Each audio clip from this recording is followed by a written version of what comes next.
Novel عشق تو N جنو از قلم زہرا فاروق حسن ایپیسوڈ نمبر 54۔ تم نے آرائش گلستان کے لیے ہم سے کچھ خون مانگا تھا، مدت ہوئی تم سے خیرات تو ہم نہیں مانگتے، ہم کو اس خون کا خون بہا چاہیے۔ آسمان سے کالی رات ابھی تک برس رہی تھی، ہر سو پہلے سناٹے میں درختوں کے سائے تلے جھانکتی چاندنی نے سکوت کا لبادہ اوڑھ رکھا تھا، اور اداسی کے رنگ زمین کے دامن پر چپ چاپ بکھر رہے تھے، ہوا کی چلنے میں جیسے کوئی دبی ہوئی کراہ گھل گئی ہو۔ آہستہ آہستہ سنائی دیتی واہ و فغاں کی سرگوشیاں کائنات کے رنگوں کو بھی سیاہی میں ڈبو رہی تھی۔ زوفشاں اب بھی بمشکل اپنے قدموں پر وجود کا بوجھ سنبھالے لڑکھڑا رہی تھی۔ آگے بڑھنے کی کوشش تھی، مگر شاید پاؤں انکاری تھے یا زمین تنگ کے چاہ کر بھی قدم آگے بڑھنے کا حوصلہ نہیں پا رہے تھے۔ پیچھے مڑ کر دیکھنے کی ہمت نہ تھی اور آگے بڑھنے کی سکت بھی کمزور۔ بس اب اور نہیں۔ ہونٹ پہ آواز ہلے، اس نے دیوار کے قریب ہاتھ رکھ کر سہارا لیا۔ ٹھیک اسی لمحے میں کہیں قریب سے کسی شاخ کے ٹوٹنے کی آواز آئی، جیسے کوئی دبے پاؤں قریب آیا تھا۔ وہ چونکی اور اس کی نظریں بے اختیار اندھیرے میں کسی کی موجودگی کو ٹٹولنے لگی کہ ایک ہاتھ بڑھایا اور اس کا بازو بے دردی سے کھینچ لیا گیا۔ جھٹکے سے اس کے قدم پیچھے کی طرف الٹے، وہ گرنے والی تھی کہ کوئی تیز دھار شے اس کے پہلو میں پوری طاقت سے گھستی چلی گئی۔ امی! اس کے حلق سے دردناک چیخ نکلتی کہ اسی سائے نے اس کے ہونٹوں پر اپنا سرد ہاتھ جما دیا۔ تیز دھار چاقو کے گھاؤ نے جیسے اس کے پورے وجود کو چیر کر رکھ دیا تھا۔ درد ایک لہر کی طرح پہلو سے اٹھا اور سارے جسم میں پھیل گیا تھا۔ قدم ڈگمگائے، مگر سائے کی گرفت اتنی مضبوط تھی کہ وہ نہ گر سکی نہ سیدھی کھڑی رہ سکی۔ درد کی کیفیت میں لٹکی رہ گئی، جیسے زندگی اور موت کے بیچ کوئی معلق سانس۔ پھر کوئی کان کی پاس جھکا اور نفرت اور زہر میں ڈوبی آواز اس کے کانوں میں سرسرائی، تمہیں میں اس طرح کچل دوں گی کہ اب تو کسی مرد کے دل میں رہنے کے قابل ہی نہیں رہے گی۔ زہر میں ڈوبی آواز کی سرگوشی پھر سے اس کے کانوں میں گھلی۔ یاور کے بچے کو جننے والی تھی نا تو آج تیرے ساتھ تیرے سنپولے کے ابو مار ڈالا میں نے۔ وہ آواز اس کے کان میں تیزاب کی طرح اتر گئی، وہ برف کی بن گئی تھی۔ فرحین! اس کے ہونٹ ہلکے سے ہلے، آنسو ٹوٹ ٹوٹ کر آنکھوں سے گر رہے تھے اور درد کی شدت سے وہ پل پل موت کے قریب ہو رہی تھی۔ ہاں میں، وہ زخمی ناگن کی طرح پھسپھسائی، تو بچ جائے اور ساری زندگی میں تجھے دیکھ دیکھ کر انگاروں پر زندگی گزاروں، یہ میں کبھی نہیں چاہوں گی۔ ایک بار پھر سے فرحین نے پوری شدت سے اس کے پیٹ کی کمر دیوار سے ٹکرائی، آنکھوں کے آگے اندھیرا چھا گیا، سانس جیسے سینے میں کہیں اٹک گئی تھی۔ وہ اپنے ہی خون میں بھیگی کھڑی تھی، یا شاید اب کھڑی بھی نہ تھی، بس فرحین کے سہارے لٹک رہی تھی۔ ادھر دیکھ! فرحین نے جھٹکے سے اس کے بالوں کو مٹھی میں جکڑ کر سر پیچھے کی طرف کھینچا۔ بڑا غرور تھا نا تجھے اپنے یاور پر، دیکھ وہ تجھے بچانے بھی نہیں آیا۔ وہ ہر لفظ کی انگاری اس کے چہرے پر پھینک رہی تھی۔ وہ خود کو بچا پائے گا تو تجھے بچا پائے گا نا؟ وہ زہریلی ہنسی۔ تیرا یاور دشمنوں میں گھرا ہے زوفشاں، بتا کون بچائے گا اسے اور کون بچائے گا تجھے؟ زوفشاں کے لب کانپے، اندر کہیں دور سے یاور کا چہرہ ابھرا۔ تبھی فرحین نے اس کے بال مٹھی میں جکڑ کر اسے دیوار سے الگ کر کے ایک طرف کھینچ کر دھکیل کر زمین پر گرا دیا۔ جسم زمین سے ٹکرایا تو زخم سے نکلا خون یوں بکھرا جیسے کسی نے فرش پر سرخی بکھیر دی ہو۔ امی! ہر لفظ آنسو تھے، ہر درد بس آخری سانس۔ مری نہیں ابھی تو؟ فرحین کی آنکھوں میں جنون بھڑک اٹھا، سمجھتی تھی کہ یہاں رک کر تجھے احمر بچا لے گا، تیرا بچہ بچ جائے گا۔ اس نے ایک لات کھینچ کر اس کے پیٹ پر دے ماری۔ یاور! اس بار ہر حرف لبوں سے ٹوٹ کر درد بن کر سارے وجود پر چھا گئے۔ اس نے اپنی موت کو اترتے محسوس کیا تھا، شاید درد نے بدن کے ساتھ ساتھ رحم کو بھی چیر دیا تھا۔ ایک لہر سی اٹھی جس نے اس کا سانس کھینچ لیا، پلکیں بھاری تھیں، آوازیں دور ہوتی جا رہی تھیں۔ ہاں، میں مر رہی ہوں، میں نے سب کھو دیا، اپنے یاور کو بھی۔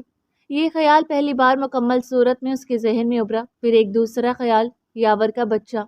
اس نے بمشکل ہاتھ کو حرکت دیا، ہون آلود انگلیاں پیٹ پر ٹھہر گئیں۔ وہ دھڑکن جو چند لمحے پہلے تک کہیں اندر تھی، اب جیسے خاموش ہو چکی تھی۔ وہ وجود جس کی چاہی اسے سانسوں سے باندھے ہوئے تھی، راکھ ہو چکا تھا۔ فرحین وہی پنجوں کے بل بیٹھی اور آخری بار اس کے چہرے پر جھک کر سرگوشی کی۔ یہ انتقام تھا تجھ سے میرا سب کچھ چھین لینے کا۔ اگر بچ گئی تو یاد رکھنا، تو نے جس سانس کو جنم دینا چاہا تھا، میں نے وہ مٹا دی ہے۔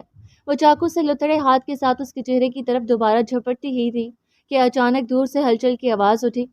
اندھیرے کو چیرتی ہوئی کار کی تیز روشنی درختوں کے سائے کو کاٹتی ہوئی رکی تھی، اور پہلی بار فرحین کے ہاتھ کی جنبش تھٹکی۔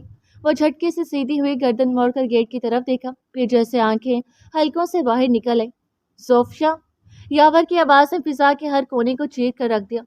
فرحین نے جبڑے بینچ کر نیم بے ہوش زوفشان کی طرف دیکھا اور پھر دور سے نظر آتے سائے کو. اس جوار سے ایک کام بھی ٹھیک نہیں ہوتا. یہ کہاں سے آ گیا؟ اس نے دانت پیس کر سوچا، پھر سے گردن موڑ کر زوفشان کو دیکھا. تو سچ میں بڑی خوش نصیب ہے زوفشان، تو دونوں کی موت بھی ساتھ لکھی ہے. زہر خند انداز میں مسکرا کر وہ قدم قدم پیچھے ہٹنے لگی. جانتی تھی یہاں ٹھہرنا بہت خطرناک تھا. یاور نے اسے دیکھ لیا تو وہ اسے مار ڈالے گا، اور اس کے ہاتھ سے بچی تو احمد کبھی زندہ نہیں چھوڑے گا. جس شخص نے اسے موقع دیا تو وہ بھی کچھ نہیں کر پائے گا. یہ سوچتے ہوئے فرحین دھیرے دھیرے پیچھے ہٹتی درختوں اور اندھیرے کے سائے میں گم ہوگی، جیسے فضا نے اسے نکل لیا ہو. زوفشان، سن رہی ہو؟ کہاں ہو تم؟ امی، داجی، بی جان، ساجد. یاور کی وحشت سے بھری آواز کانوں میں گونج رہی تھی. وہ چیخ رہا تھا، سب کو پکار رہا تھا، ہر انداز تکلیف دہ تھا، ہر پکار درد. ادھر یاور کی پکار زوفشان کے کانوں میں پہنچ رہی تھی، مگر سانسیں اکھڑی اور دھڑکن دھیمی تھی. آنسوؤں سے بھیگی آنکھیں دھندلی دکھائی دے رہی تھی. زوفشان نے کوشش کی کہ وہ یاور کو آواز دے سکے، مگر صرف ہونٹ ہلے. اس نے بے بسی سے گردن فرش پر پٹکی. ہر حرکت درد میں لپٹی ہوئی تھی، ہر سانس ایک عذاب. یاور اسے ڈھونڈ رہا تھا، اور اگر وہ ادھر سے اندر چلا گیا تو؟ اگر حویلی میں چھپے ظالموں نے اسے دبوچ لیا تو؟ یا اللہ، بس ذرا سی مہلت، بس ایک آواز کی قوت. اس نے اپنے رب سے آخری بار ہمت مانگی تھی، یا اللہ. اور آخری بار وہ اپنے رب کو پکار کر اٹھنے کی کوشش کرنے لگی. تکلیف پورے وجود کو چیر رہی تھی. خون اب دامن میں پھیلتا لکیر کی صورت میں فرش پر ٹپ ٹپ گر رہا تھا، مگر وہ دیوار کے سہارے کھڑی ہوئی تھی. ایک قدم آگے بڑھتے ہوئے وہ پل سے رات سے گزرتی یاور کی طرف بڑھ رہی تھی. ہر قدم میں درد کی لہر دوڑ رہی تھی، ہر سانس ایک عذاب کی مانند چل رہا تھا. لیکن نظریں صرف ایک نقطے پر جمی تھی، یاور کی آواز کی طرف. زوفشان! ایک بار پھر تڑپ بھری پکار گونجی، اور یاور! وہ بچی کچی ہمت سے چیخی، اور جیسے ہی اس نے یہ لفظ ادا کیا فضا تھم سے گئی. یاور کے قدم حویلی کے اندر جاتے چھٹکے، اور اس کی نگاہ برآمدے کے ستون کے سہارے جھکی زوفشان پر پڑی. روشنی کا ہلکا سا رخ یوں تھا کہ بس زوفشان کا پسینے سے بھیگا چہرہ ہی نمایاں تھا. زوفی! یاور کے ہونٹوں سے آہستہ سا نکلا. اس کے قدم لڑکھڑاتے ہوئے آگے بڑھے. وہ بھی زخمی تھا. گولی لگنے کے بعد کمزور جسم کے باوجود زوفشان تک پہنچنے کی ہر ممکن کوشش کر رہا تھا. زوفشان نے نہیں میں سر ہلایا. درد اور آنسوں کی بیچ نفی میں سر ہلاتے ہوئے وہ اپنے قدم پیچھے گھسیٹ رہی تھی. یاور کو سمجھ میں نہیں آ رہا تھا کہ زوفشان کے ہلتے ہونٹ اس سے کیا کہہ رہے تھے. اس کا جسم لرز رہا تھا، بھیگا چہرہ پسینے اور درد سے چمک رہا تھا، لیکن وہ بار بار نفی میں سر ہلا رہی تھی، کچھ کہنے کی کوشش میں تھی. زوفی! یاور نے اپنی ساری تکلیف کو دھکیل کر لپک کر اس کا بازو تھام لیا، اور تب اسے اکھڑتی سانسوں سے سنائی دیا، خدا رہا یاور یہاں سے چلے جائے. زوفی! میں تمہیں چھوڑ کر کیسے؟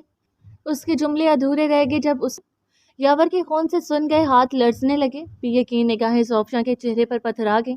لمحے بھر کے لیے دونوں کے درمیان سکوت اور خوف کی ملی جلی لہر دوڑ گئی. زوفشان نے ہچکی دباتے ہوئے اپنا ایک ہاتھ اس کے سینے پر رکھ دیا، جیسے اسے دھکا دینے کی ہمت کر کے یہاں سے جانے کی التجا ضروری ہو. زوفی! یہ سب کیسے؟ وہ اسے بازوؤں میں تھام لیتا کہ تبھی کسی نے پیچھے سے یاور کے سر پر زوردار وار کیا.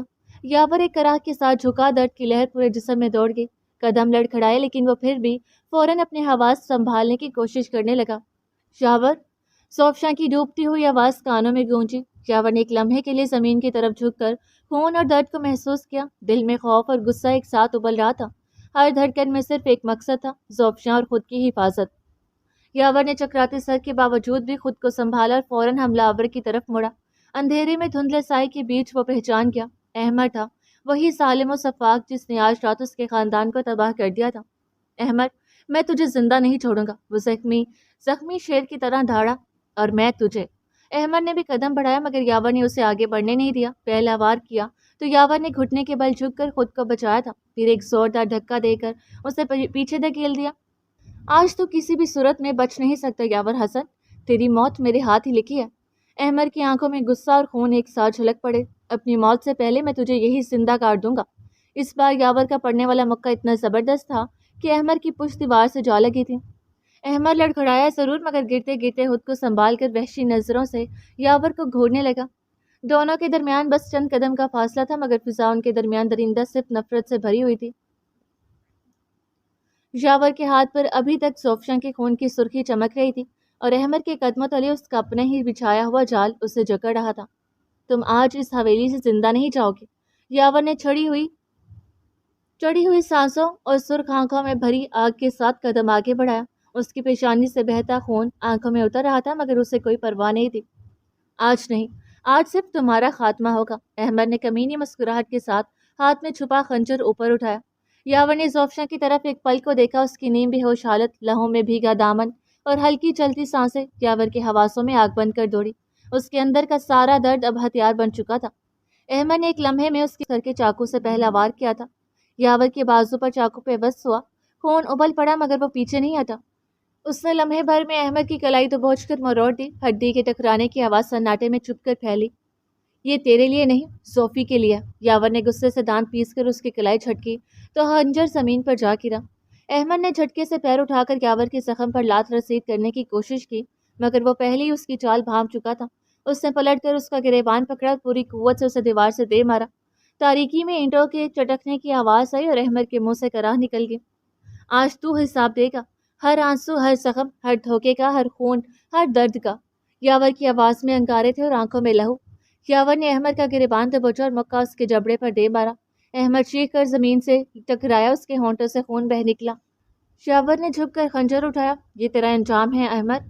اس نے بھرپور وار کے لیے ہاتھ اٹھایا، تاریکی میں خنجر کی دھار جیسے ہوا کو چیرتی ہوئی چمکی۔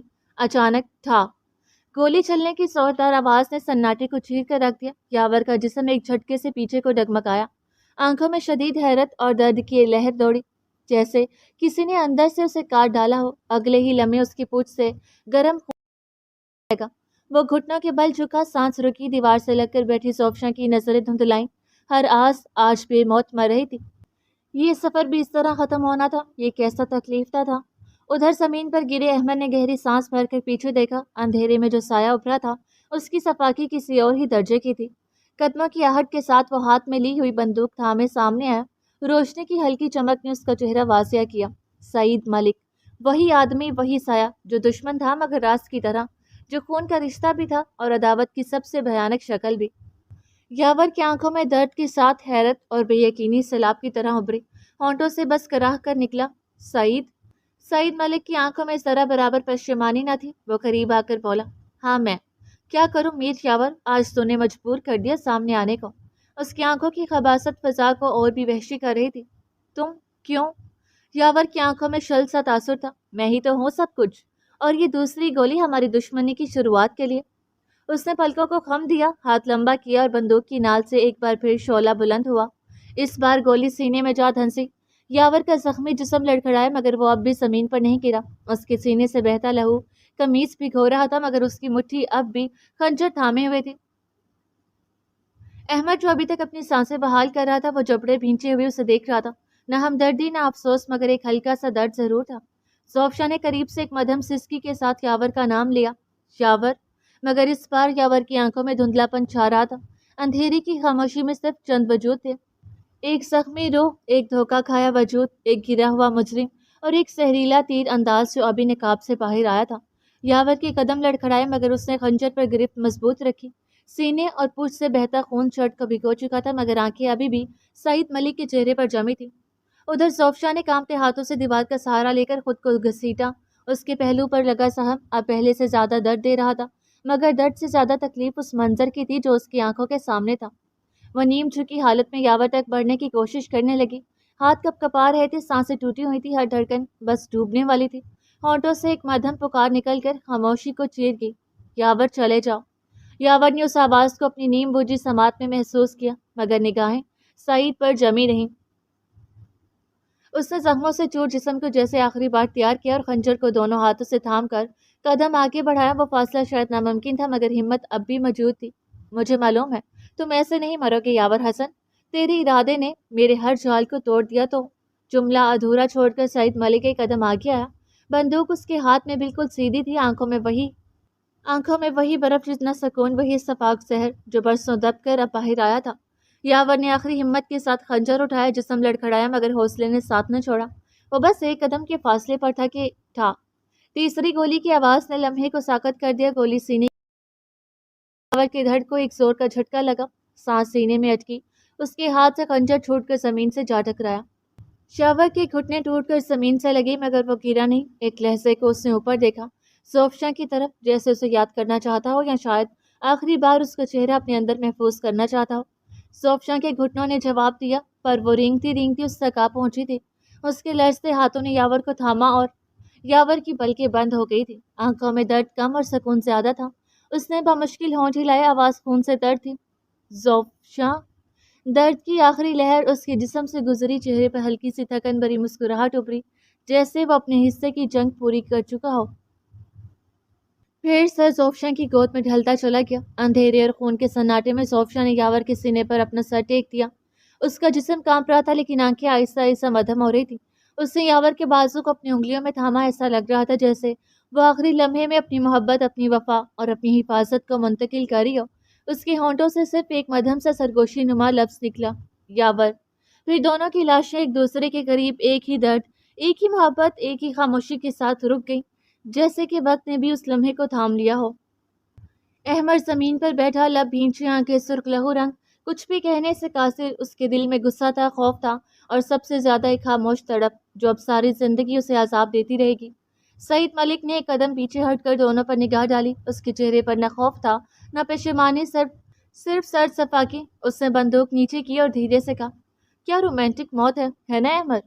استحزائیہ مسکرا کر اس نے احمد کو دیکھا، پھر بے تاثر آواز میں بولا، اب اپنی زوفشاں کے مرنے کا غم بھول کر انہیں یہیں دفنانے کا کام کرو اور یہاں سے نکلو، ابھی بھی کچھ لوگ بچے ہیں۔ کہہ کر وہ آگے بڑھ گیا۔ ہر قدم کے ساتھ اس کی صفاقی اندھیرے میں گھل رہی تھی، اور احمد کے دل میں جو خاموشی اور خالی پن تھا وہ اور گہرا ہو گیا۔ احمد نے آنکھیں بند کر کے سر دیوار سے ٹکا لیا۔ اس بار نفرت نہیں تھی، بس ایک خاموش قیامت تھی جو اندر تک کچھ تو توڑ گئی تھی۔ رات کا سناٹا پھر سے چھا گیا، مگر اس بار وہ سناٹا کالا اور پتھریلا تھا، جس میں رونا، چیخ اور موت کے بعد رہ جانے والی وہ دردناک کہانی تھی جو حویلی کی دیواروں نے اس رات کی چیخوں کو اپنی آغوش میں گم کر لیا تھا۔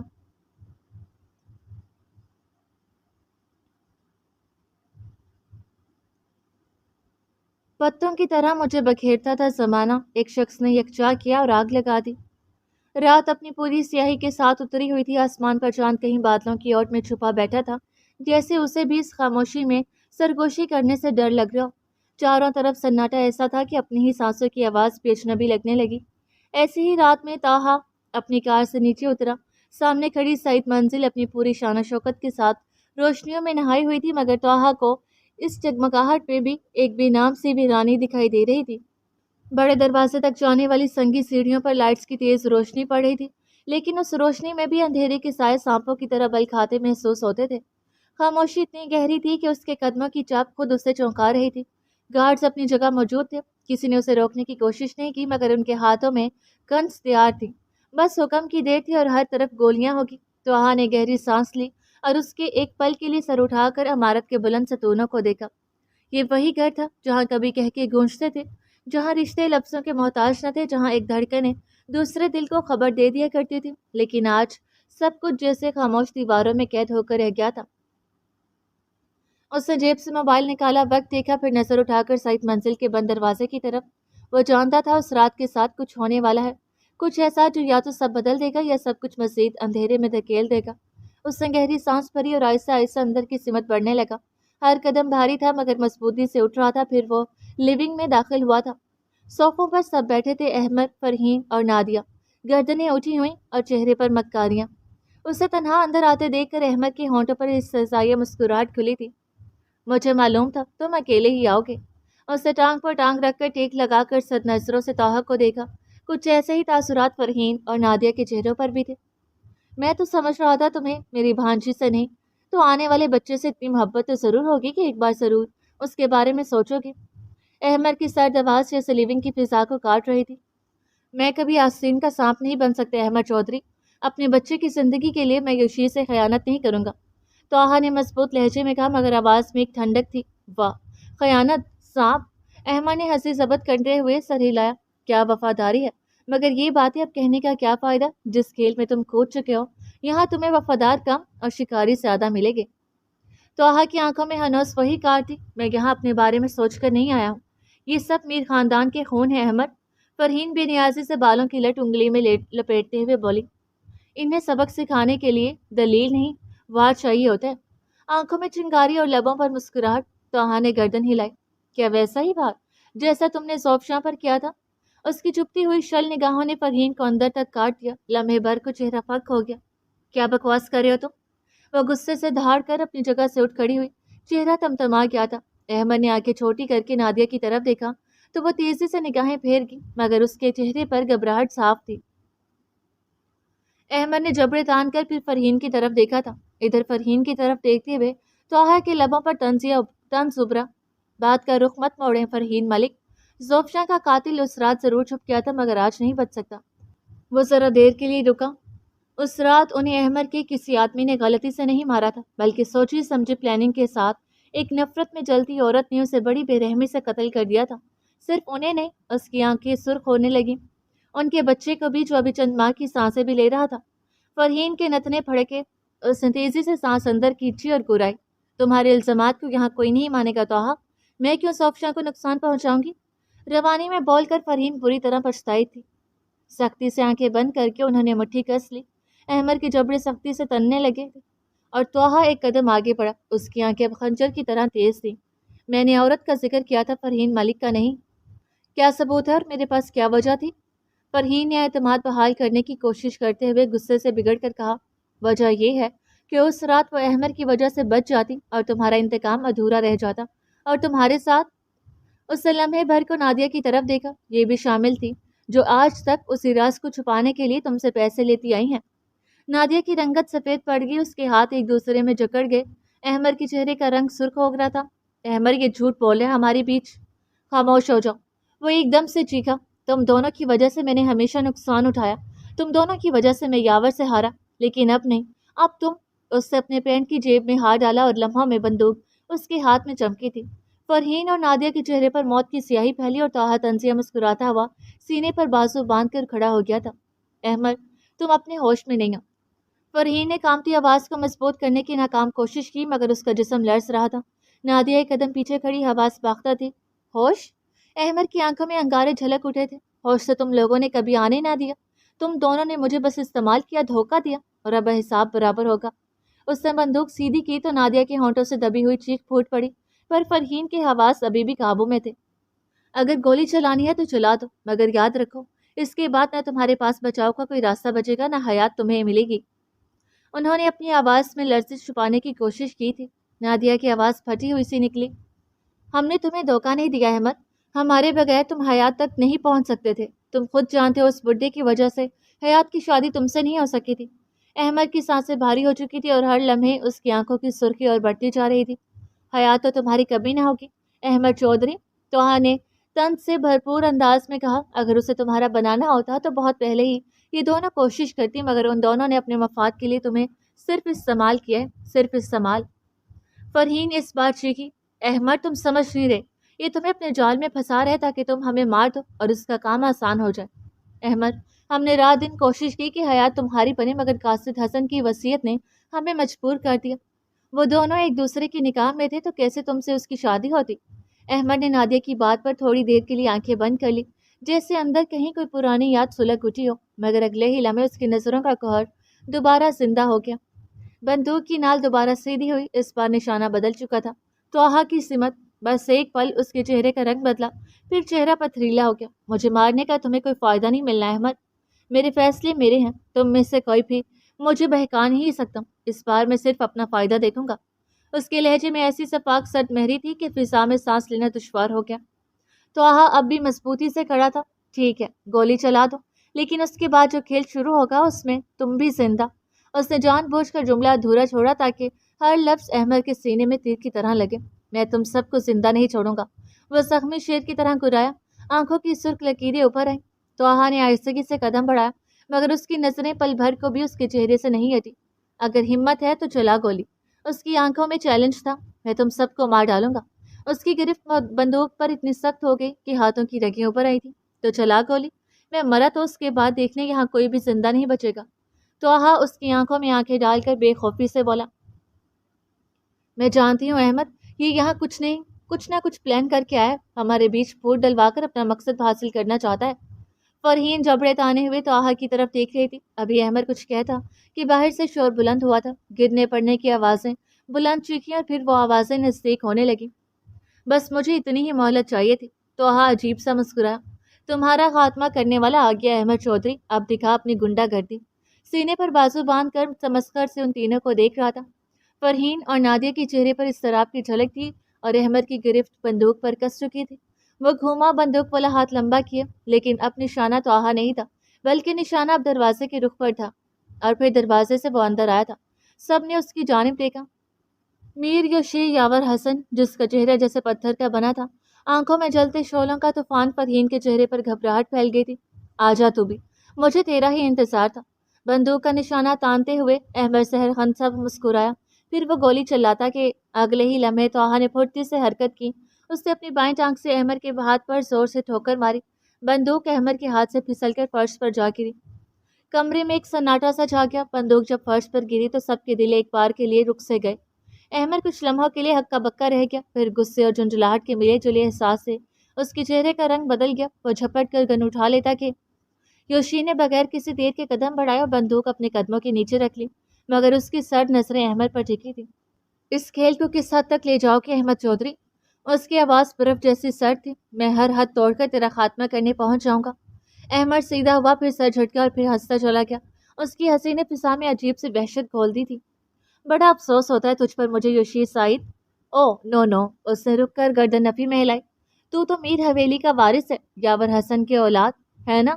تو اپنی تھوڑی سے ہلاتے ہوئے اس نے سوچنے کا ناٹک کیا۔ ہاں، تم تو میر یوشی حسن ہو نا، وہی یاور حسن کی اولاد جسے ہم نے کتے کی موت ماری تھی، ہے نا فری؟ پاس کھڑی فرحین سے تائید لیتے ہوئے اس نے یوشی کو آنکھ ماری تھی۔ یوشی کی آنکھوں میں سارے جسم کا خون اتر آیا، کان تک سرخ ہو گئے، جیسے احمد کے ہر لفظ کا زہر اس کے چہرے پر گر کر سرخی میں بدل گیا ہو۔ وہ 2 قدم آگے بڑھا، قدموں کی آہٹ خاموشی میں تیز دھار چاقو کی طرح کٹ رہی تھی۔ تمہیں میرے ڈیڈ کا نام یاد ہے؟ یہ بہت بڑی بات ہے، وہ آہستہ سے بولا، مگر لہجہ اس خاموش طوفان کی طرح تھا جو کسی بھی وقت سب کچھ بہا لے جائے گا۔ لیکن افسوس، وہ ایک قدم اور بڑھا، بندوق اب بھی اس کے قدموں کے نیچے دبی ہوئی تھی۔ جس کی موت پر تم خوشیاں منا رہے ہو، وہ تو کب کا تمہاری زندگی کو کتوں سے بھی بدتر کر گیا تھا، ایسے کتوں سے جو ہر دروازے پر منہ مارنے کے عادی ہوتے ہیں۔ میں کتا، وہ زہریلے تمسخر سے دہرایا، پھر ایک لمحہ رکا، چہرے پر وہی خطرناک مسکراہٹ واپس آئی۔ یہ مت بھول، اسی کتے نے تمہارے باپ کو ہی نہیں، تمہارے سارے خاندان کو مٹی میں ملا دیا تھا۔ وہ تھوڑا جھکا، یوشی کی آنکھوں میں سیدھا دیکھتا ہوا بولا، کیا تمہارے دادا نے نہیں بتایا وہ رات جب احمد چودھری نے تمہیں یتیم بنایا تھا؟ یوشی کے چہرے کی رگیں تنگی، آنکھوں میں ایک گہرا سایہ اترا۔ ہاں، سب سنایا، سب بتایا، لیکن تم بھول گئے احمد چودھری۔ وہ ذرا سا جھکا، آنکھوں میں عجیب سی چمک اتر آئی۔ اس رات میں مرا نہیں تھا۔ احمد کے لبوں پر زہر گھولی مسکراہٹ ابھری۔ ہاں، زندہ بچ گئے تھے۔ لفظوں میں تحقیر ٹپک رہی تھی، مگر کیسے زندہ رہے؟ میں نے تمہارا سب کچھ چھین لیا یوشی حسن، تمہارے ماں باپ، تمہاری میراث، تمہارا نام، تمہاری محبت۔ اب تمہارے پاس ہے ہی کیا؟ صرف جھوٹے رشتے اور فریب بھری زندگی۔ یوشی نے ایک لمحہ اسے دیکھا، پھر اس کے ہونٹوں پر وہ مسکراہٹ اتری، ٹھنڈی، خاموش، مگر اتنی زہریلی کہ احمد کے چہرے سے لمحے بھر کو رنگ اڑ گیا۔ میرے پاس وہ ہے احمد جس کی تم نے ہمیشہ چاہ کی، وہ آہستہ سے بولا، میرے پاس میری حیات ہے، اور وہ تمہاری ہر سازش کے باوجود بھی صرف میری ہے۔ اس کے دل و روح اور وجود تک کا حاکم صرف میں ہوں۔ احمد کے ہونٹ ہلے، مگر الفاظ حلق میں اٹک گئے۔ سب کچھ خاموش ہو گیا تھا، ہر شخص چپ تھا، بس تیز سانسوں کی آوازیں تھیں، وحشتیں تھیں، نفرتیں تھیں۔ تبھی یوشی خمیدہ ہوا اور اس نے بندوق آہستہ سے اٹھائی۔ فرحین اور نادیہ کے چہرے پر گھبراہٹ اتری، احمد کا چہرہ سرخ ہی تھا۔ سب کچھ خاموشی سے دیکھتے توہا نے گردن اونچی کر لی۔ یوشی نے انگلی نال کے قریب کی۔ یہ کھیل ختم ہو چکا احمد، اور اگر میں اسے ختم نہ ہونے دوں، احمد گرایا۔ یوشی کی نظر لمحہ بھر کو سخت ہوئی، تو پھر یہاں موجود لوگوں کا آخری دن آج ہی ہوگا، تم جان سے جاؤ گی یوشی، یہ بے وقوفی مت کرو۔ آخر کار فرحین بول پڑی، غصے سے چیختی چپتی آواز میں۔ یوشی نے ان پر نگاہ برہم ڈالی، میں یہاں اپنی جان بچانے کے لیے نہیں آیا ہوں، حقیقت یاد دلانے آیا ہوں۔ تم لوگ بھول گئے ہو کہ ماضی میں کیا کیا گیا، تم سب کا ایک ایک جرم اب دنیا کے سامنے آنے والا ہے۔ اس کی سرد آنکھوں کی ٹھنڈک احمد کے ساتھ خاموش کھڑی نادیہ اور فرحین کو بھی چیر گئی تھی۔ ان کے جرم کی سزا میں خود دلوا دوں گا، پھانسی کے پھندے تک لے جاؤں گا میں ان لوگوں کو۔ توہا نفرت سے بولتے ہوئے ان تینوں کو دیکھتا ہوا یوشی کے قریب آیا تھا۔ فرحین نے دانت بھینچ کر اسے دیکھا، تم بھول رہے ہو، تمہاری بیوی ہمارے قبضے میں ہے۔ توہا کے قدم ٹھٹکے، پھر اس نے نادیہ کی طرف دیکھا۔ یوشی نے بھی گن اپنے ہاتھ میں گھماتے ہوئے نادیہ کی طرف دیکھا۔ ثنا بہت پہلے ہی اس قید سے آزاد ہو گئی ہیں، ہے نا نادیہ آنٹی؟ پلکوں کو خم دے کر وہ ہلکے سے مسکرایا تھا، اور اس کے یقین پر نادیہ کے ہاتھ کانپے۔ احمد نے جھٹکے سے گردن موڑ کر جو انہیں دیکھا تو وہ اس کی آنکھوں سے آنکھیں چرا کر ایک قدم پیچھے کھسکی تھی۔ احمد نے جبڑے تانے، ایک بار پھر تم نے بے وقوفی کر ڈالی نادیہ، اس کی آواز میں وہی غراتی ہوئی گرج تھی جو شکست خوردہ تھی۔ فرحین بھی غصے سے پھنکاری، یہ ہمارے کسی قابل کی نہیں ہے، ہمیشہ کام بگاڑنے والی۔ وہ کچا چبا جانے والی نگاہوں سے نادیہ کو گھور رہی تھی۔ تو میں کیا کرتی؟ نادیہ گل اچانک چیخی۔ اس کھیل میں تم لوگوں نے میری ہی بیٹی کی زندگی کا مول لگانے کی کوشش کی، میری ہی بیٹی کو قربانی بنانا چاہا۔ انہوں نے قہر بھری نگاہ فرحین اور احمر پر ڈالی۔ وہ میری بیٹی ہے، میں اس کی ماں ہوں، اس لیے میں نے اسے یہاں سے بھاگ جانے کو کہا، اور تم نے سوچا کہ اس جال سے تم اپنی بیٹی نکال لو گی، یعنی مجھ سے خیانت۔ اچانک گونجنے والی جانی پہچانی اس آواز نے کمرے کی ہوا میں ایک اور زہر گھول دیا کہ سانسیں تک تنگ ہو گئی تھیں۔ سب کی گردنیں ایک ساتھ گھومی۔ فرحین نے سکون کا سانس لیا۔ احمر کا چہرہ اب غصے اور بے بسی سے سرخ ہوا تھا اور نادیہ کی رنگت اڑ گئی۔ بس ایک توحا اور یوشی تھے جن کی آنکھیں سرد انگاروں کی طرح اس شخص پر جم گئی جس نے ثنا کو اپنی گرفت میں جکڑا ہوا تھا۔ اس شخص کے ساتھ اس کے آدمیوں کی فوج تھی جو اندر گھستی چلی آئی تھی۔ گن پوائنٹ میں اب توحا اور یوشی تھے۔ ان دونوں کو یہ تو یقین تھا کوئی اور بھی اس کھیل میں شامل ہے، پر وہ شک تھا، یقین نہیں۔ پر آج جیسے سارے یقین ریت کی طرح ہاتھوں سے پھسل گئے، اعتبار تنکے تنکے بکھر گیا۔ یوشی کی آنکھوں میں لہو جیسے خود رویا تھا۔ توحا، ثنا کی آواز کانپ رہی تھی، اس کی آنکھوں سے بے ساختہ آنسو روا تھے۔ اس نے بازو جھٹک کر اپنے آپ کو آزاد کروانے کی کوشش کی، لیکن کوشش بے اثر رہی۔ گرفت مضبوط اور بے رحم تھی۔ ثنا کو چھوڑ دو سعید ملک۔ توحا کی آواز اب بھی برف کی مانند تھی، ہر حرف میں ایک نفرت کی جھلک۔ یوشی نے کچھ کہنا چاہا مگر زبان جیسے پتھر کی ہوگی۔ حلق میں اٹکے ہوئے لفظوں نے سانس روک دی۔ وہ شخص جس کے چہرے پر برسوں بس محبت کا سایہ دیکھا تھا، جس کی باتیں ایمان کی طرح سچی لگتی تھی، جس کے قدموں کے نشان تک اس کے لیے فخر تھے، آج وہی اس کے سامنے کھڑا تھا، چہرے پر ایک ایسی گھناؤنی حقیقت لیے جو اس کی روح کو کھینچ رہی تھی۔ یوشی کی آنکھوں میں جیسے برسوں کا یقین ایک پل میں راکھ بن گیا۔ دل کے کسی گوشے سے ایک چیخ اٹھی مگر لبوں تک نہ پہنچ سکی۔ تو یہ تم تھے؟ لیونگ روم کی فضا میں سناٹا پھیل گیا، صرف یوشی کے اندر کے بکھرنے کی آواز سنائی دے رہی تھی۔ ایک وجود جو ابھی تک محبت کا آئینہ سمجھا تھا، اب سازشوں کی دھول میں چھپے چہرے کے ساتھ سامنے تھا۔ سعید ملک نے گردن ذرا بلند کی، ایک قدم پیچھے ہٹے اور پھر ہنس پڑے۔ وہ ہنسی ایسی زہریلی تھی جیسے رشتوں کو اور احساسات کو زہر کے اثر سے نیلا کر رہی ہو۔ وہ ہنسی یوشی کے دل کو روند رہی تھی۔ مجھے دیکھ کر حیرانی ہوئی میرے بچے، مائی سن، مائی پرنس۔ ان کی آواز میں مکر تھا، طنز تھا اور دل کو کاٹ دینے والی تحقیر۔ اپنے ڈیڈ کو زندہ دیکھ کر گلے نہیں ملو گے؟ پلکوں کو خم دے کر انہوں نے ایک ہاتھ بڑھایا جیسے وہ اپنے باپ ہونے کا مذاق اڑا رہے ہو۔ یوشی کے قدم جیسے زمین میں پیوست ہو گئے تھے، رگوں میں دوڑتا خون اب تیزاب بن چکا تھا، ہر دھڑکن جل رہی تھی، سانس تپش بن گئی تھی، روح تک میں ایک تڑپ، ایک بے بسی اتر آئی تھی۔ تبھی فرحین آگے بڑھی، ہونٹوں پر طنزیہ مسکراہٹ لیے۔ تمہارے بچے کو شاید صدمہ ہو گیا تمہیں دیکھ کر۔ وہ گردن تان کر یوشی کو اوپر سے نیچے تک دیکھتی ہوئی بولی، کہا تھا نا یوشی ڈارلنگ، ہمارے بیچ اپنی محبت مت لاؤ، مگر تم نہیں مانے۔ انہوں نے جھوٹے تعصب سے سر جھٹکا۔ کاش تم حیات سے نفرت کرتے ہوئے اسے طلاق دے دیتے تو سعید کو تمہارے سامنے آنے کی ضرورت ہی نہ پڑتی۔ وہ جیسے اس کا مذاق اڑا رہی تھی، اس اعتبار کا، اس محبت کا جو وہ برسوں سے آنکھیں بند کر کے ان سے کرتا چلا آیا تھا۔ یوشی کا دل ایک بار پھر 100 ٹکڑے میں بٹ کر جڑا تھا، ہر ٹکڑے سے لہو ٹپک رہا تھا، ہر ٹکڑا سہم خوردہ تھا، ہر وعدہ، ہر یقین، ہر وہ لمس جو محبت کے نام پر ان سے کرتا چلا آ رہا تھا، سب ایک ایک کر کے چکنا چور ہو رہے تھے۔ اس کے سینے پر جیسے کسی نے پتھر رکھ دیا ہو، وہ ساکت کھڑا تھا اور اندر سے بکھرتا جا رہا تھا، ہر دھڑکن سے لہو رس رہا تھا، ہر احساس زخم کھا چکا تھا۔ اور سامنے کھڑے دو لوگ، جھوٹے ماں باپ، اس پر ہنس رہے تھے۔ کمرے میں جیسے سب آوازیں مر چکی تھیں، احمر، نادیہ، توحا، سب چپ تھے، صرف سعید ملک کی ہنسی باقی تھی جو دیواروں سے ٹکرا کر لوٹ کر اس کی روح پر کوڑے برسا رہی تھی۔ میں کیسے اپنے بچے کے سامنے نہیں آتا فری ڈارلنگ؟ وہ بظاہر نرمی سے بولے مگر لہجے میں زہر تھا۔ میرے لیے ہی تو یوشی نے یہ جنگ کی شروعات کی تھی۔ ایک قدم آگے بڑھ کر وہ یوشی کو دیکھتے ہوئے بول رہے تھے، میری موت نے ہی تو اسے وحشی درندہ بنا دیا تھا، میں نے ہی تو سکھایا تھا کہ جو تمہارا دل توڑ دے، جو تمہیں دھوکہ دے دے تو تم اسے رون ڈالنا، اور اس نے۔ وہ پھر سے ہنسے۔ یوشی کا چہرہ بے تاثر ہو چکا تھا۔ تمہیں معلوم ہے ایسا ہمیں کیوں کرنا پڑا تھا؟ بتا دوں احمد؟ انہوں نے گردن گھما کر ساکت احمر کی طرف دیکھا تھا کہ جب تمہیں حیات دھوکہ دے تو تم غصے میں پاگل ہو کر اپنے ڈیڈ کی بات پر عمل کرتے ہوئے اسے رون دو، پھر اپنی زندگی سے نکال پھینک دے، طلاق دے کر، مگر افسوس۔ انہوں نے بناوٹ بھرا سرد سانس لیا۔ تم نے تو اسے طلاق دیا ہی نہیں، یاور کا خون تھے نا تم۔ شرافت کہاں سے مرتی؟ وہ مکاری سے گردن ادھر ادھر ہلا رہے تھے۔ یوشی کی جبڑے کی رگیں اوپر آئیں، نگاہوں میں جمی نفرت کسی بھڑکتی ہوئی آگ کی مانند تھی۔ فرحین کی آواز اب فضا کو مزید زہریلا کر رہی تھی۔ کیوں کیا تم نے ایسا سعید؟ دیکھو تمہارے بچے کا دل ٹوٹ گیا، بیچارے نے تمہاری وجہ سے اپنی حیات پر کتنا ظلم کر ڈالا تھا۔ پھر وہ تنزیہ ہنسی تو آہا کا دل کہا آج اس عورت کے جسم میں ساری گولیاں اتار دے کہ پھر کوئی نفرت نہ بچے۔ یوشی کے اندر جیسے سب کچھ جل رہا تھا، اس کی آنکھیں اب صفاق ہو چکی تھی، بس ان میں آگ تھی۔ ایک بار پھر اسے نہیں، اس کے اندر کے زخمی مرد کو مارا گیا تھا جو زہم کھاتے ہی بلبلا کر جاگ چکا تھا۔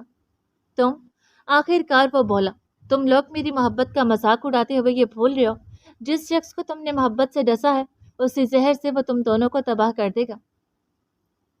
بندوق والا ہاتھ لمبا کیے وہ اب سعید ملک کو نشانے پر لیے ہوئے تھا۔ فرحین کی ہنسی پل بھر کر رک سی گئی۔ احمر کی گردن میں بھی تناؤ پیدا ہوا اور نادیہ کی سانسیں اٹک سی گئیں۔ لیکن سعید ملک نے ایک طنزیہ کہکا لگایا، یہی غصہ تو تمہاری کمزوری ہے یوشی سعید ملک۔ اس نے بناوٹی تعصب سے سر ہلایا، اس غصے میں تم اپنے باپ کے خلاف کھڑے ہوگے۔ ان کی آواز اب ٹھہری ہوئی مگر خطرناک تھی۔ تمہیں باپ کہنا بھی گناہ ہے، تو میرا باپ نہیں ہے، وہ پوری حلق کے بل چیخا تھا۔ کام ڈاؤن مائی سن، انہوں نے ہاتھ اٹھا کر کہا، ٹھیک ہے میں تمہارا باپ نہیں ہوں مگر تمہاری پرورش کرنے والا تو ہوں، میری بات مانو ورنہ۔ انہوں نے جس ہاتھ سے ثنا کا بازو جکڑا ہوا تھا اسے ہلایا۔ ثنا کی آنکھوں سے آنسو بہتے جا رہے تھے۔ یوشی کی نگاہیں اس بازو سے ہوتے ہوئے ثنا کے چہرے پر گئی۔ اسے جانے دو، تمہاری دشمنی صرف مجھ سے ہے۔ ہاتھ لمبا کیے وہ لگاتار انہیں گھور رہا تھا تو آہا کی بھی نظریں برہمی سے انہیں گھور رہی تھی۔ یہاں سے کوئی نہیں جائے گا جب تک سب کچھ میرے حساب سے ختم نہیں ہوگا۔ سعید ملک نے ثنا کو دھکا دیا تھا، وہ گر جاتی اور توہا لپک کر اسے تھام لیتا کہ اس سے پہلے ہی ایک گن دھاری ہیکل شخص نے ثنا کا بازو جکڑ لیا اور گن اس کے اوپر تان لی تھی۔ توہا کے قدم خود بخود آگے بڑھے۔ یوشی نے ہاتھ اٹھا کر روکا، تم بیچ میں مت آؤ توہا۔ یوشی کے لہجے میں ایسا سکوت ہے جیسے طوفان سے پہلے کی ہوا۔ یہ حساب میرا ہے، صرف میرا، اس شخص سے انتقام صرف میں لوں گا۔ سعید ملک ہنسے تھے، اور تم سوچتے ہو تم اکیلے سے حساب کو برابر کر لو گے؟ یوشی تم تو بس میری ایک چال کے مہرے تھے، صرف مہرے۔ یوشی کے ہونٹوں پر ایک کڑوی مسکراہٹ ابھری، نہیں میں مہرہ نہیں، میں تیری وہی چال ہوں جو تمہارا ہی کھیل ختم کر دے گا۔ انہوں نے گردن ہلائی، کبھی کبھی میں سوچتا تھا کہ جس سانپ کو میں اپنی آستین میں پال رہا ہوں کہیں وہ میرا کام ہی تمام نہ کر دے۔ ڈرتا تو تھا اور آج اسے ہی سامنے دیکھ رہا ہوں۔ آستین کے سانپ تم تھے سعید ملک، تو وہ زہر تھا جو اپنے خون میں اتر گیا، تو نے اپنے فائدے کے لیے میرے بھائی کو دشمن بنا کر پیش کیا۔ یوشی کی آواز سرد مگر گراتی تھی، میں مجبور تھا میرے بچے، جرار خان تم سے سارا راز الٹ چکا تھا تو مجھے تابش کو بیچ میں لانا پڑا۔ سعید ملک نے ذرا سا جھک کر اس کے ہاتھ میں موجود بندوق کی طرف دیکھا، گن نیچے کر لو بچے ورنہ یہاں کوئی نہیں بچے گا، میں یہاں کسی کو بچانے کے لیے آیا بھی نہیں ہوں۔ یوشی کے چہرے پر اب کوئی احساس باقی نہ تھا۔ اچھا، سعید ملک کے لبوں پر طنزیہ مسکراہٹ دوڑی، تم میری طاقت سے واقف نہیں ہو۔ انہوں نے اشارہ کیا اور ثنا کو جکڑ کر رکھے ہوئے آدمی نے بندوق کے ٹریگر پر دباؤ ڈال دیا تو آہا تیزی سے آگے بڑھا کہ کوئی حرکت مت کرنا ایس پی ورنہ آج بیوی سے بھی جاؤ گے۔ سعید ملک کی آواز گراہٹ نما تھی تو آہا کے قدم رک گئے۔ ثنا کو جانے دو سعید ملک، یوشی زخمی آواز میں دھاڑا، تم گن پھینک دو، میرا آدمی بھی ٹریگر سے ہاتھ ڈالے گا۔ سعید ملک میری بیٹی کو چھوڑ دو۔ نادیہ گل آگے بڑھی، میری بیٹی تمہارے کسی پلان کا حصہ؟ نادیہ گل آگے بولتے ہوئے ان پر جھپٹ پڑتی کہ گولی کی آواز آئی اور وہ کٹی ڈال کی طرح زمین پر گری تھی۔ خون میں ڈوبی موت کی مہک سے لیونگ کی فضا وحشت سے بھر گئی۔ اماں! ثنا کی چیخ پورے لاؤنج میں گونجی تھی۔ فرحین کی آنکھیں ابل پڑیں اور احمر خونی نگاہوں سے فرش پر ٹھنڈی ہوگی اپنی بہن کی لاش کو دیکھ رہا تھا۔ کہا تھا نا کہ جو بھی مجھ سے غداری کرنے کی کوشش کرے گا اس کا یہی حال ہوگا۔ اپنی گن کی نال پر انگلی پھیرتے ہوئے سعید ملک کی آنکھیں صفاق تھیں۔ سعید تم نے؟ فرحین کے گلے سے آواز پھنس پھنس کر نکلی تھی، آنکھیں ہنوس نادیہ کی لاش پر تھی۔ یہ ہمارے کوئی کام کی نہیں رہی تھی۔ احمد کیا تمہیں کوئی اعتراض ہے؟ سعید ملک نے دیکھا کہ احمد اپنی لہو رنگ آنکھوں سے انہیں ہی دیکھ رہا تھا۔ بولو احمد، تمہیں قصاص چاہیے یا حیات اور اس کی پراپرٹی؟ سعید نے بندوق کی نال پر انگلی پھیرتے ہوئے مسکرا کر کہا۔ احمد نے کوئی جواب نہیں دیا بلکہ اچانک چہرے کے تاثرات ڈھیلے پڑے اور وہ صوفے پر گر پڑے، چہرے پر شکستگی تھی۔ دیکھ لیا تم لوگوں نے یہ کس قدر حیات کو چاہتا ہے، اس کے لیے اسے اپنی بہن کی موت کی بھی پرواہ نہیں۔ انہوں نے تمسخر بھری نگاہوں سے یوشی اور توہا کی طرف دیکھا۔ ماموں آپ کچھ کہتے کیوں نہیں، مار کیوں نہیں دیتے اس شخص کو؟ روتی ثنا درد و غم سے چیخی، یہی چاہتے تھے آپ، کتنے گھنونے کھیل کھیلے آپ لوگوں نے۔ اور وہ وہی گھٹنوں کے بل گری تھی۔ ثنا کی تیز تیز رونے کی آواز سب کے کانوں کو چیر رہی تھی۔ سعید ملک تمہارا کھیل اب ختم ہونے والا ہے، تو آہا کی گراتی آواز پر انہوں نے گردن موڑ کر اسے دیکھا۔ اچھا، انہوں نے اچھا کو لمبا کھینچا۔ کیا میں اسے تمہاری دھمکی سمجھوں؟ بولتے ہوئے وہ صوفے پر بیٹھے پاؤں پر پاؤں رکھ کر اسے دیکھا۔ نہیں، تو آہا کی آواز اب سرسراتی ہوئی برف جیسی تھی۔ میں بتا رہا ہوں، اگر تم نے اپنے آپ کو قانون کے حوالے نہیں کیا تو تمہارا انجام موت ہوگا۔ اوہ، میں تو ڈر گیا۔ سعید ملک ہنسے، پھر گردن جھٹکی۔ کون دے گا مجھے موت؟ بتاؤ۔ سعید، تمہارا یہاں زیادہ دیر رہنا خطرے سے خالی نہیں۔ فرحین نے اس بار سنجیدگی سے آگے بڑھی۔ ان تینوں کو ختم کرو اور یہاں سے ہم نکل جاتے ہیں۔ اس سے پلٹ کر توہا پھر یوشی کی طرف دیکھا۔ اس کی شہد رنگ آنکھوں میں آج صرف آگ تھی۔ سعید ملک نے تھوڑی سی گردن مڑی، ہونٹوں پر فاتحانہ مسکراہٹ تھی۔ صبر کرو فرحین، ابھی تو میرے سب سے بڑے دشمن کی انٹری باقی ہے۔ انہوں نے اپنے آدمیوں میں سے ایک کو اشارہ کیا تھا۔ وہ سر کو ادب سے جھکا تھا، لیونگ سے گیا تھا، پھر کچھ ہی دیر میں بیرونی دروازے کی سمت سے قدموں کی چاپ ابھری اور پھر یوشی کی آنکھوں میں سختی آ گئی، چہرہ تن گیا، توہا کی نسیں تن گئی، آنکھوں میں اچانک گھبراہٹ اتر آئی۔ حیات، تم یہاں کیوں آئی ہو؟ پریشانی اور غصے سے اس نے مٹھیاں بھینچ لی۔ احمد جو ابھی تک تماشا دیکھنے والے انداز میں بیٹھا تھا چونک کر فوراً کھڑا ہو گیا۔ چونکی تو فرحین بھی تھی، یہ اپنی دوست کو بچانے کے لیے اپنی قربانی دینی آئی ہے۔ ٹانگ پر رکھی ٹانگ ہلاتے ہوئے سعید ملک کا اطمینان ہنوز ویسا ہی تھا۔ بس میں نے ایک کال کی اور اس سے کہا کہ تمہاری دوست ثنا کی جان خطرے میں ہے اور یہ لڑکی سعید منزل آ گئی۔ وہ یوشی کی آنکھوں میں آنکھیں گاڑے بولے تھے۔ حیات کا چہرہ سرد پڑا ہوا تھا اور آنکھیں جھکی ہوئیں، وہ یوشی سے نظریں ملا ہی نہیں سکتی تھی۔ ادھر تو زانا بیٹھی روتی ہوئی ثنا نے جھٹکے سے سر اٹھا کر حیات کی طرف دیکھا۔ بے یقین نگاہیں اس پر جم گئی۔ حیات، کیوں آئی ہو تم؟ وہ تیز آواز میں روئی تو اس نے سر اٹھا کر ثنا کی سمت دیکھا اور پھر جب نادیہ گل کی لاش پر نگاہ گئی، پورا جسم سن سا پڑ گیا تھا۔ ثنا، یہ… وہ صدمے سے اس کی طرف بڑھی کہ احمد نے لپک کر اس کا بازو تھام لیا۔ میری بات سنو حیات، مجھے اپنے غلیظ ہاتھوں سے چھونے کی کوشش بھی مت کرنا۔ حیات نے جھٹکے سے اپنے بازو چھڑایا اور شیرنی کی طرح صرف گرائی ہی نہیں تھی، اسے کھینچ کر یہ تھپڑ بھی دے مارا تھا۔ یہ تمہیں مجھے چھونے کے لیے تھا۔ احمد کی آنکھوں میں سرخی اتر آئی۔ جبرے تنے، تم… وہ گرا کر چیخنے ہی والا تھا کہ حیات نے اس کی بات کاٹی۔ ہاں، میں مسز یوشی، یاسر حسن اور ملیحہ کی بیٹی، مجھے چھونے کی کوشش بھی مت کرنا قاتل انسان۔ وہ شیرنی کی آنکھوں سے اسے گھورتے ہوئے سیدھی ثنا کی طرف لپکی۔ حیات… ثنا اسے دیکھ کر ٹوٹے ہوئے انداز میں سسکی، آنکھوں سے آنسو پھسل پڑے۔ حیات نے اسے اپنی باہوں میں سمیٹ کر سینے سے لگا لیا۔ کچھ نہیں ہوگا تمہیں ثنا، یہ لوگ ہمارا کچھ نہیں بگاڑ سکتے۔ اس کی آنکھوں میں سرخی تھی، خوف بھی، مگر ایک اطمینان بھی تھا۔ سعید ملک سر آگے کو جھکی، دونوں ہاتھ گھٹنوں پر ٹکا کر حیات کی طرف دیکھا۔ واہ، آج سمجھ میں آیا کہ یوشی جیسا سخت شخص بھی تمہارا عاشق کیسے بنا۔ بات تو ہے لڑکی میں۔ انہوں نے سر اٹھا کر یوشی کی طرف دیکھ کر گردن جھکائی، اس سے لب بھینچ لیے۔ احمد نے غصے سے پلٹ کر سعید کی طرف دیکھا، پھر تیزی سے بولا، میں یہاں سے جانا چاہتا ہوں سعید، مجھے صرف حیات چاہیے، اگر تم سنبھالو سب کچھ۔ وہ آگے بڑھا جیسے ابھی حیات کو گھسیٹ کر لے جائے گا کہ فرحین نے تیزی سے اس کا راستہ روکا۔ اچھا، تمہیں تو بڑی جلدی ہے نکلنے کی، پہلے یہاں ان سب کا حساب ہوگا، اس کے بعد کوئی قدم باہر رکھے گا۔ ان کی نظریں غصے سے دہک رہی تھی۔ میرے راستے میں آنے کی کوشش بھی مت کرو فرحین، اس بار تمہیں تمہارا شوہر بھی نہیں بچا پائے گا۔ احمد آنکھوں کی سرخی اب کہیں زیادہ خطرناک دکھائی دے رہی تھی۔ فرحین نے ایک قدم آگے بڑھ کر اس کے سامنے کھڑی، سانس تیز، چہرہ سرخ۔ تم مجھے دھمکی دے رہے ہو؟ ان کی آواز غصے سے کانپی۔ ہاں، دے رہا ہوں، اب ہٹ میرے راستے سے۔ وہ گرایا اور ایک جھٹکے سے فرحین کا بازو جکڑ کر اسے ایک طرف دھکا دیا۔ فرحین اس کے دھکے سے لڑکھڑا کر صوفے پر گری تھی۔ احمد بہت تیزی سے حیات کی طرف بڑھا کہ ایک جھٹکے سے وہ لڑکھڑایا تھا۔ اسے پھٹی آنکھوں سے اپنے پیروں کی طرف دیکھا جہاں اس کی جانگ میں جا گھسی تھی۔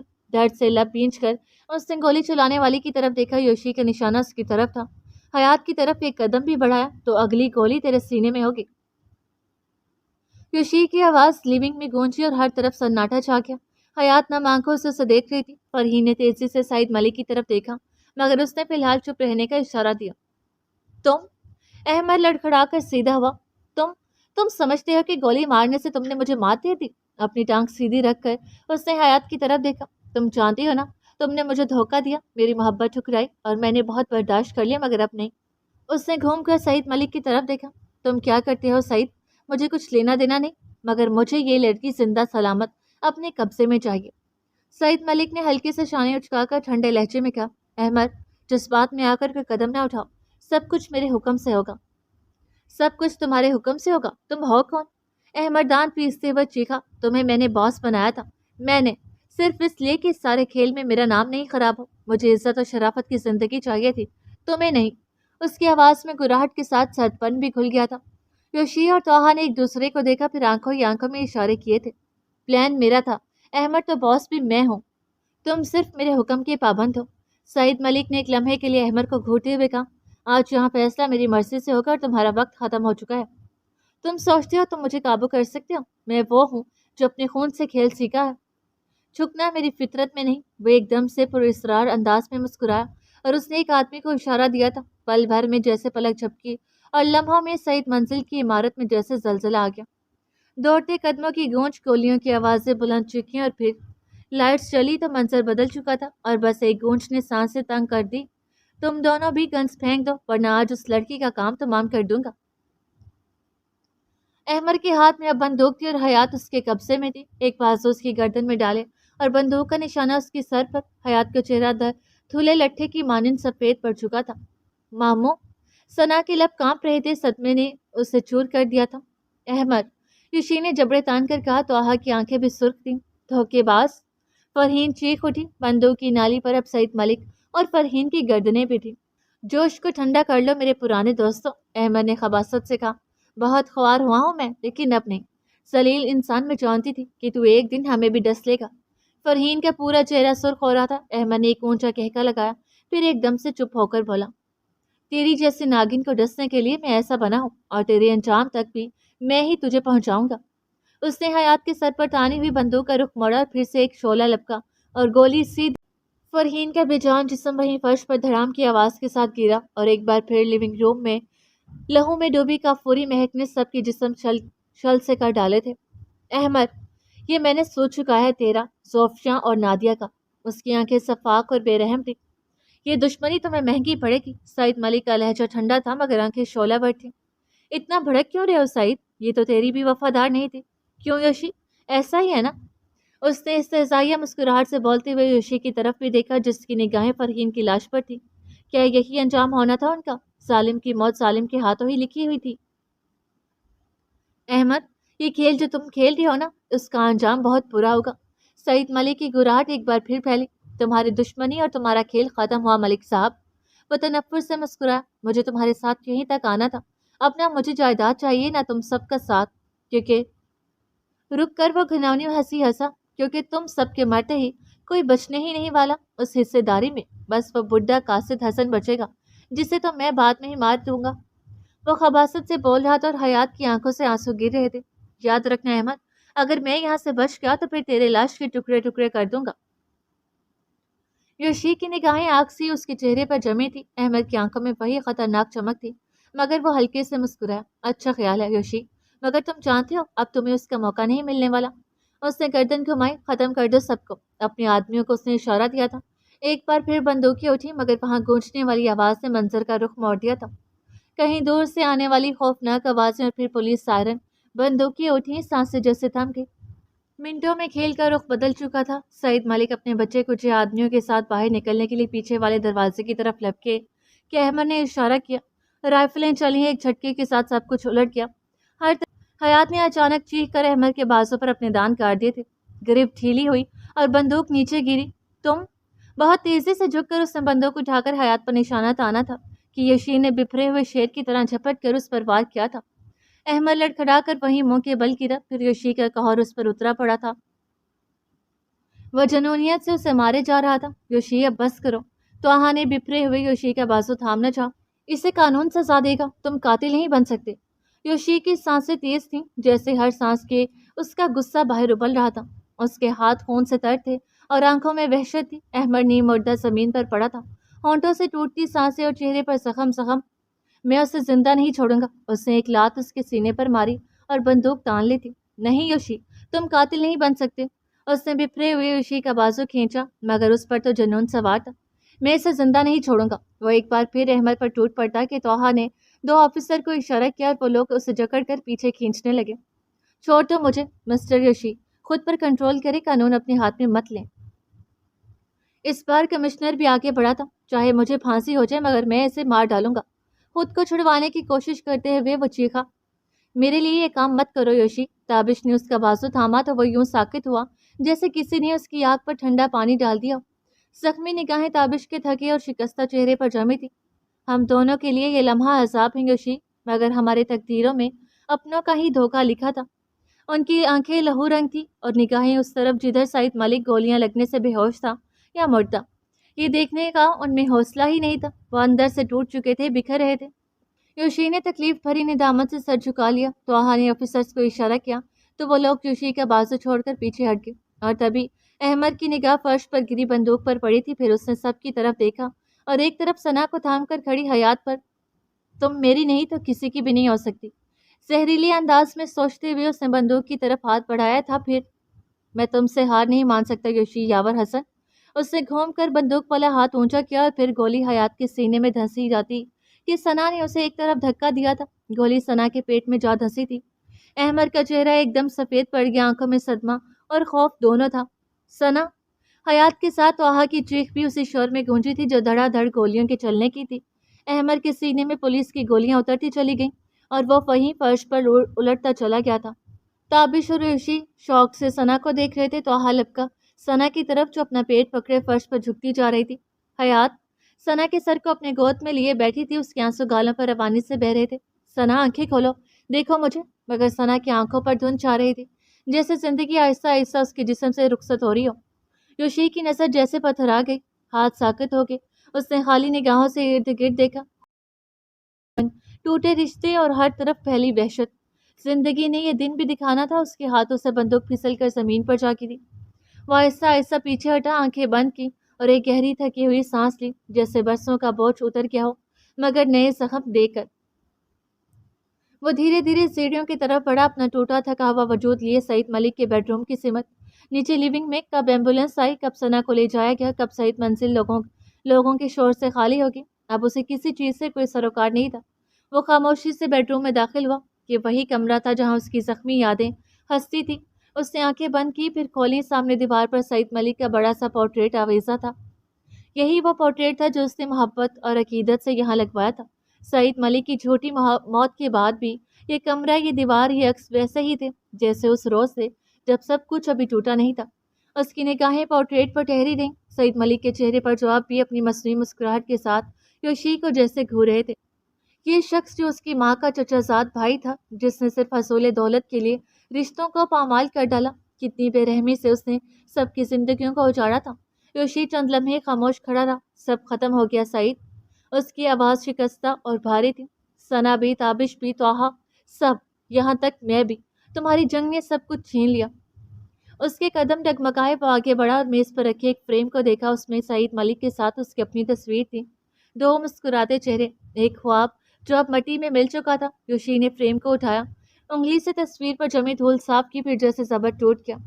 فریم زور سے دیوار پر دے مارا، شیشہ چکنا چور ہو گیا اور اس کے ذرے فرش پر بکھر گئے، بالکل اس کے دل کی طرح۔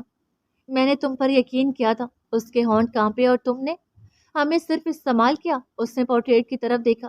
سعید ملک کی آنکھوں میں وہی غرور، وہی خاموش طنز تھا۔ یوشی کے لبوں سے ایک خفیف تلخ ہنسی نکلی، پھر وہ آہستہ سے کرسی پر بیٹھ گیا، سر دیوار سے ٹکا دیا اور بوجھل آواز میں بولا، کاش آج تم سچ مچ مرے ہوتے۔ خاموشی نے کمرے کو گھیر لیا۔ باہر بارش شروع ہو چکی تھی، قطرے شیشے پر دستک دے رہے تھے جیسے آسمان بھی اس انجام پر رو رہا ہو۔ کچھ ختم ہوا تھا، کچھ شروع ہونا تھا، مگر شاید یہ کہانی ابھی ختم نہیں ہوئی تھی۔ میری بے بسی کی کتاب کا کوئی فرق تو نے پڑھا نہیں، تجھے کیا خبر کہاں مر گئیں میری خواہشیں تیرے شہر میں۔ دروازہ آہستگی سے کھلا تو گپ اندھیرے میں ایک پل کو باہر کی روشنی نے جھلک دکھائی، پھر لمحوں میں وہ روشنی اندھیروں میں ڈوب گئی۔ اندر آئی حیات نے انگلیوں سے سوئچ دبایا تو پل بھر میں پورا کمرہ روشنیوں سے نہا گیا تھا۔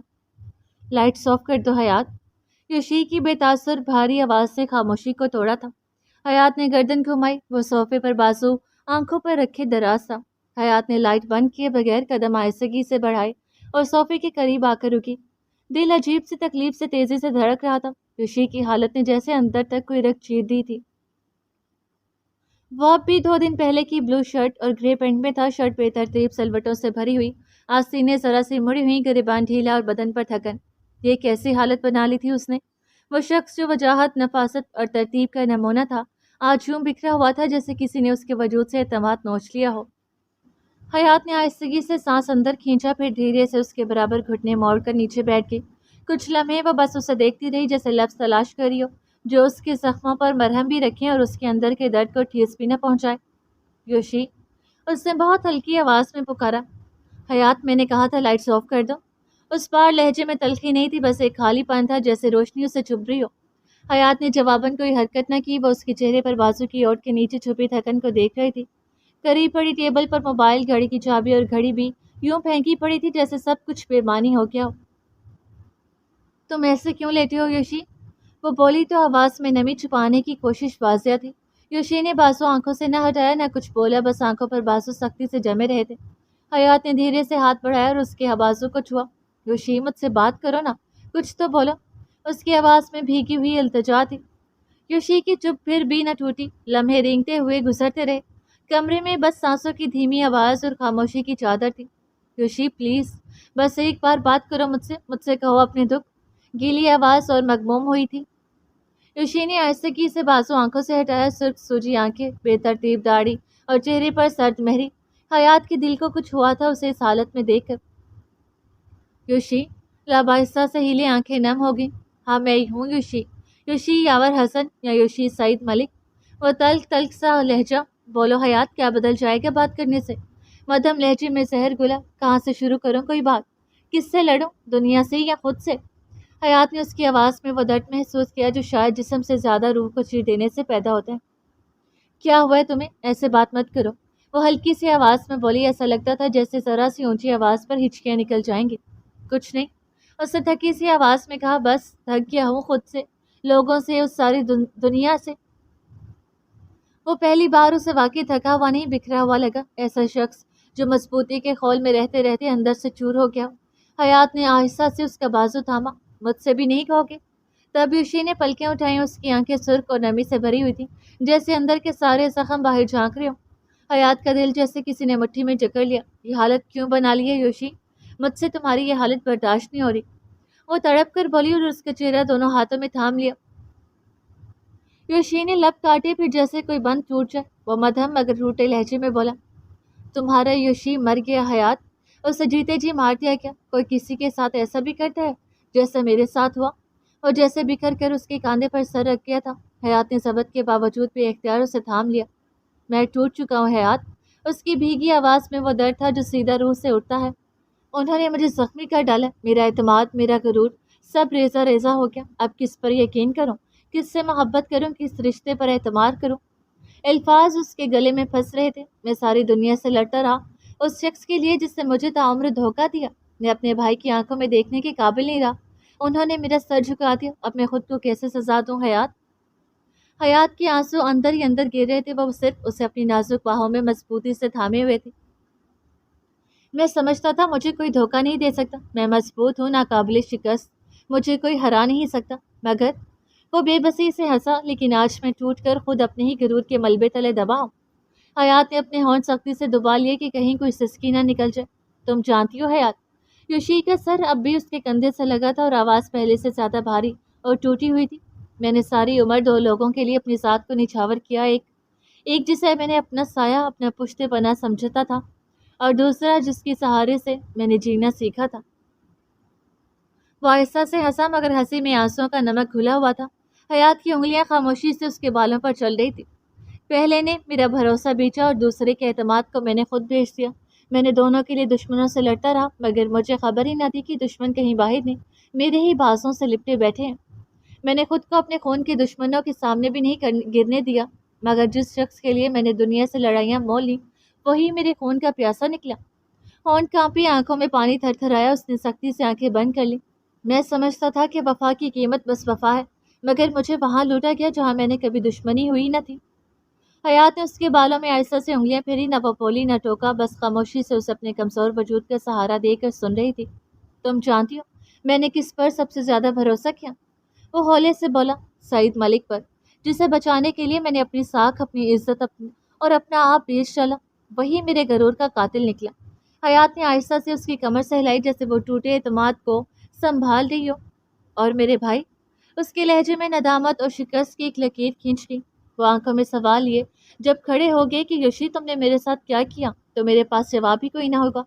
اب میں کیسے ان سے نظریں ملاؤں، کیسے ان کی محبت کو سلا دوں جب میں نے ان کی محبت کو آزمائشوں میں ڈال دیا؟